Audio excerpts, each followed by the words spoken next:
근데 인천이니까 웬만하면 인정을 저는 안 해주려고 하고, 그래서 이제 이 사건을 진행할 때 저희도 좀 고민이 많았어요. 네.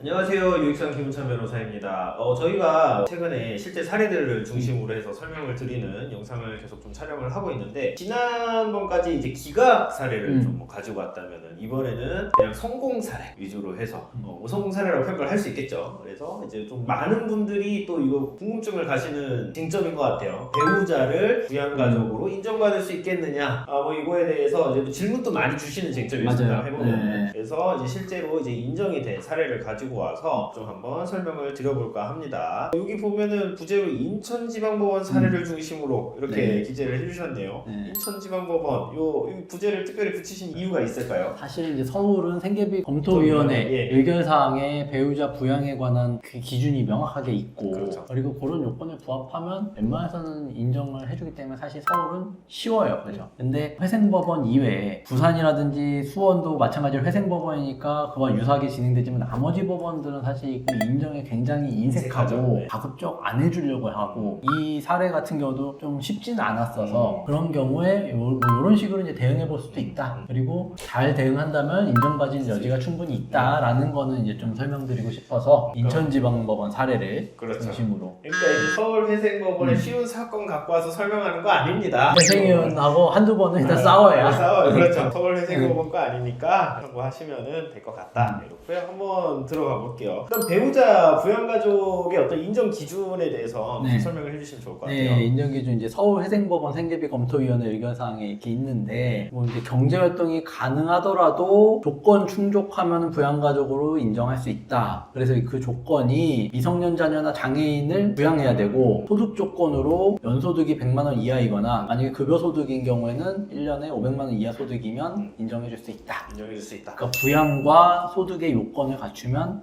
인정된다. 이제 요 기준이면은 인정할 수 있는 거고, 결국엔 요걸 가지고 서울 이외, 아니 회생법원 이외에 다른 법원에서도 주장해 볼 수 있냐? 요게 이제 핵심이겠죠. 서울 회생법원의 어떤 기준을 관철시켜서 다른 법원에서도 배우자를 부양가족으로 인정받을 수 있냐의 그런 네. 어떤 쟁점인 것 같고, 일단 근데 요거는 한번 좀 설명해 주시면 좋을 것 같아요. 배우자가 부양가족으로 인정되면 왜 좋을까요? 생계비는 부양가족 수를 기준으로 산정이 되니까, 네. 예를 들어서 2025년도 기준으로 채무자 혼자서 채무자 1인이 단독 생활을 한다라고 하면 1인 생계비가 143만 원인데, 미성년 자녀와 채무자 둘이 생활을 한다라고 하면 220만 원이고, 배우자까지 만약에 포함된다라고 하면 300만 원 생계비로 부여되니까, 결국엔 그 생계비라는 거는 개인회생 할 때 법원에 낼 돈이 아니라 채무자가 온전히 쓸 수 있는 돈을 보전받는 거니까 생활에 이제 여유가 달라지겠죠, 아무래도. 그렇죠. 네. 그러니까 이제 뭐 동일 소득이 이제 동일한 상황에서 부양가족이 크게 이제 더 많이 인정되게 되면은 실제 생계비 인정되는 금액이 당연히 커지기 때문에 변제금 자체도 맞아요. 줄어들게 네. 되고요. 가용할 수 있는 돈 자체가 커지게 된다. 이렇게 그렇죠. 보시면 될 것 같고요. 네, 그래서 이제 사건의 개요를 한번 좀 말씀드려보면, 네. 김포에 거주하시는 분이었고 직장은 인천에서 다니시는 분이었습니다. 그래서 채무는 한 7천만 원 정도 됐고, 채무가 증가된 원인은 사행성은 없었고 생활비랑 뭐 이제 병원비, 가족들 병원비가 주된 원인이었어요. 근데 소득이 이제 좀 많기는 하죠. 소득이 440만 원 정도 되는데 이 소득 수준 대비 채무는 또 그렇게 많은 편은 아니었어요. 그러네요. 네, 그래서 가구 구성이 채무자 본인, 배우자 그리고 미성년자 2명 해서 총 4명이었는데, 여기서 이제 특이사항이 배우자님은 전업주부셨고 자녀분 중에 한 분이 이제 선천성으로 장애가 있어서 배우자가 어떤 일을 하기는 사실 힘들고 옆에 붙어가지고 이제 이 자녀를 계속 좀 돌봐줘야 되는 상황이 있었어요. 그렇죠? 전형적으로 배우자를 부양가족으로 인정해줘야 될 것 같은 느낌이 나잖아요. 그렇죠? 그렇죠. 이것만 보더라도. 일단 뭐 서울회생법원 기준에 따르면은 일단은 부양가족으로 인정 조건에 포함이 된다라고 네, 볼수 그렇게 있겠죠. 보이죠. 근데 인천이니까 웬만하면 인정을 저는 안 해주려고 하고, 그래서 이제 이 사건을 진행할 때 저희도 좀 고민이 많았어요. 네. 그래서 이제 어떻게 진행이 됐냐. 처음에는 웬만하면 인정을 안 해주니까 차라리 그냥 배우자님을 부양가족에서 빼자. 네. 빼고 대신에 이분들이 이제 전세보증 금을 이제 전세대출 받아서 납부하셨고 그게 이제 한 달에 뭐 전세대출 이자가 나가니까 요거를 이제 추가 생계비로 요청을 해서 차라리 그 배우자 빠지는 것만큼 아니지만 좀 보전을 해드리자. 해보자. 그래서 이제 변제율이 어쨌든 소득은 굉장히 높고 채무는 그렇게 소득 대비 많은 편은 아니어서 변제율이 한 76% 나왔어요. 이렇게만 받아도 의뢰인 입장에서 너무 그냥 만족할 것 같다라고 하셔서 이렇게 진행했는데 이제 1차 보정은 사실은 평범했죠. 왜냐하면 미성년 자녀 2명을 이제 부양가족으로 넣었으니까 2명에다가 채무자 1명 해서 이제 총 3인 생계로 간다잖아요. 네, 3인 생계로 가니까 법원은 이 보정권고의 의도 자체는 자녀가 2명인데 그러면 공동으로 부부가 양육을 해야지. 그러니 자녀를 1명만 부양가족으로 넣었어야 됐을 것 같은데 라는 전제로 일단은 배우자가 소득이 있냐 직업이 있냐 뭐 이 소득 관련한 거를 이제 정말 무직이 맞는지 입증해봐라 라는 서류를 냈고 저희가 이제 이 서류들을 냈더니 저희가 이제 약간 좀 열받는 포인트긴 했어요. 일단 미성년 자녀 2명은 인정을 해줬어. 3인 생계로 진행을 해라. 대신에 전세대출 이자는 이거는 인정 못한다. 빼라, 삭제해라. 넣고 그 이유가 뭐냐면 현재 이게 말도 안 되는 이게 무슨 말이에요? 그러니까 변제율 100%가 안 되면 어떠한 추가 생계비도 요구를 하지 마라.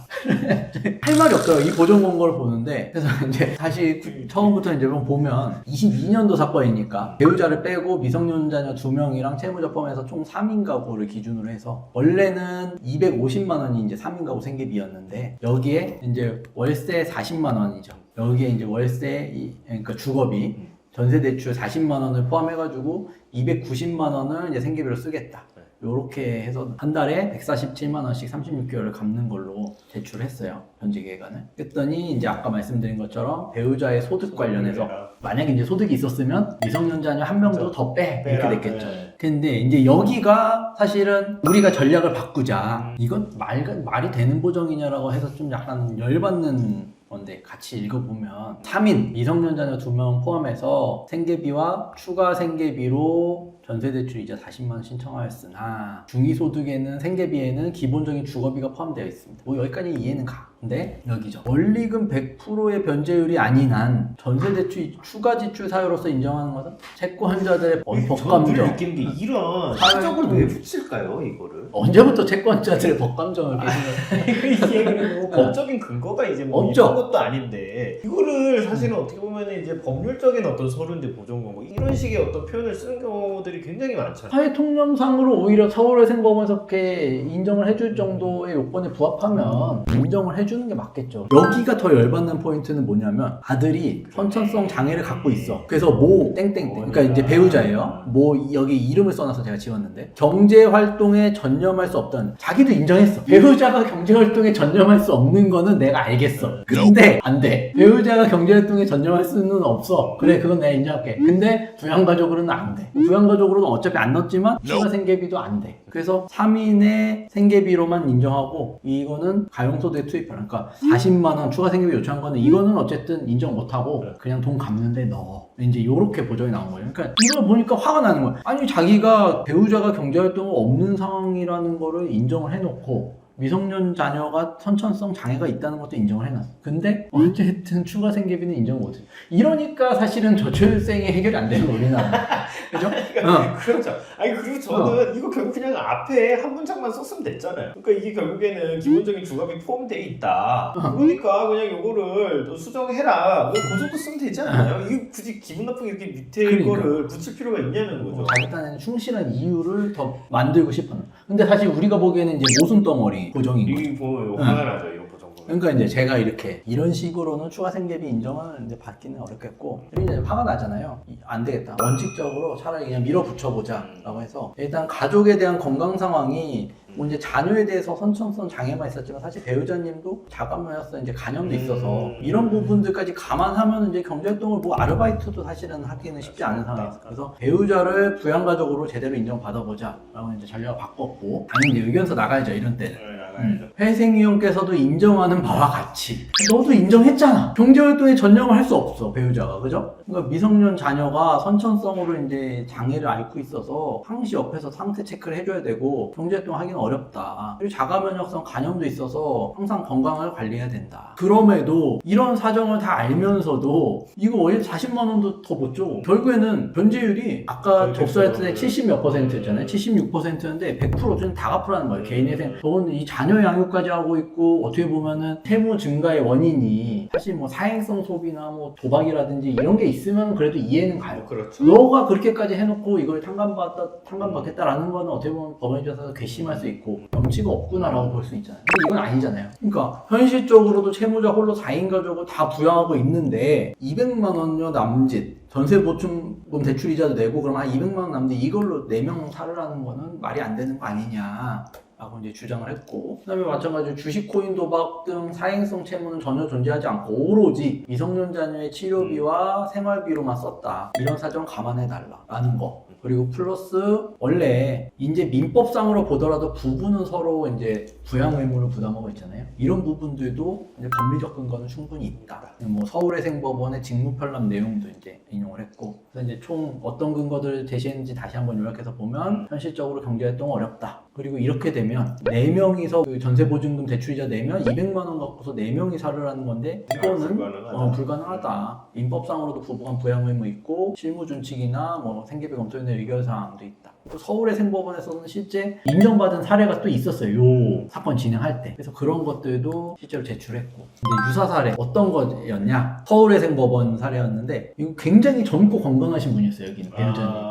근데 심지어 질병도 없어. 미성년자는 질병도 없어. 근데 이제 최근에 출산해서 쌍둥이를 이제 낳았는데 뭐 주변에 뭐 친정이나 뭐 시댁으로부터도 도움을 받을 수가 없고 어쩔 수 없이 전적으로 다 붙어서 육아를 해야 되니까 남편이 벌어온 돈으로 4명이 살아야 되는 거 맞잖아요. 그래서 이제 그 주장을 했더니 서울회생법원은 이제 바로 인정을 해줬어요. 그래서 서울회생법원의 사건을 인천지방법원에 제출했다. 법원 간의 어떤 형평성이나 일관성 있는 판단도 필요하다라는 점을 같이 주장을 했고 어떤 법적 근거도 이제 같이 제출하면서 가족 상황을 구체적으로 소명을 한 거죠. 이렇게 주장을 했더니 최종 결과는 배우자를 부양가족으로 인정됐습니다. 어쨌든 최종적으로. 그래서 4인 생계비 인정받았고 오히려 우리가 76% 냈으면 그대로 갔으면 좋았잖아요. 그렇죠. 근데 4인 인정되면서 변제율은 결과적으로 더 떨어졌어요. 네. 채무자 입장에서 더 좋은 결과였고 회생연 입장에서 솔직히 좀 짜치죠.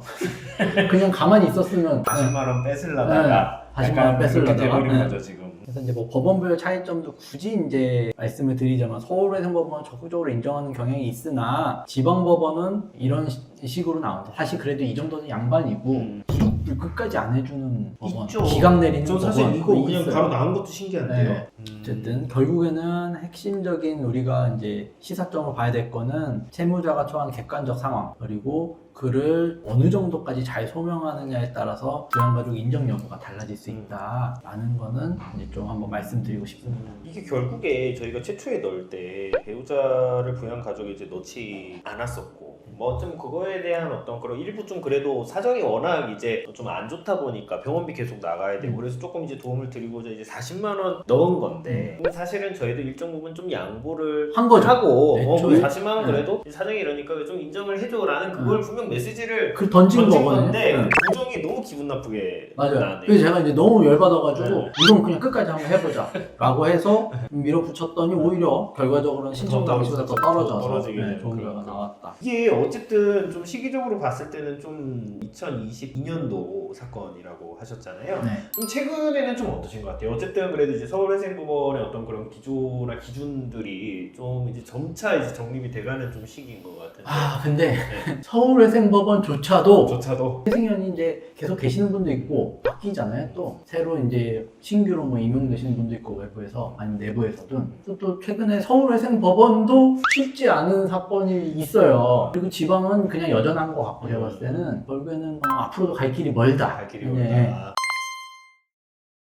사실 이제 배우자 부양가족 인정은 많이들 궁금해하시는 부분이셔서 이제 아무래도 좀 요거는 좀 실제 이렇게 딱 명확한 기준이 일단 있다기보다는 지금 요 사안에서도 미성년자인 이제 자녀가 좀 이제 아픈 어떤 그런 상황이 있었고 그런 상황이 좀 잘 전달이 돼서 이제 인정이 됐었던 케이스로 보이는데 어쨌든 그 딱 케이스를 봤을 때 요건 그래도 좀 넣을 만하다 이건 좀 어렵겠다 이런 거는 사실 좀 진행해본 사무실에서 좀 감이 이제 좀 생기는 그렇죠. 것 같죠. 네. 그렇다 보니까 좀 궁금하신 점이 있으시면은 또 뭐 언제든지 저에게 편하게 연락 주시면 주시면은 저희가 또 가지고 있는 좀 많은 케이스와 어떤 데이터를 토대로 한번 좀 친절하게 상담 도움 드리고요. 또 저희가 도움 드릴 수 있도록 노력하도록 하겠습니다. 오늘 영상은 여기까지고요. 오늘 영상 마음에 드셨다면은 구독과 좋아요 부탁드리겠습니다. 저희는 다음번에 더 좋은 영상으로 찾아뵙겠습니다. 감사합니다.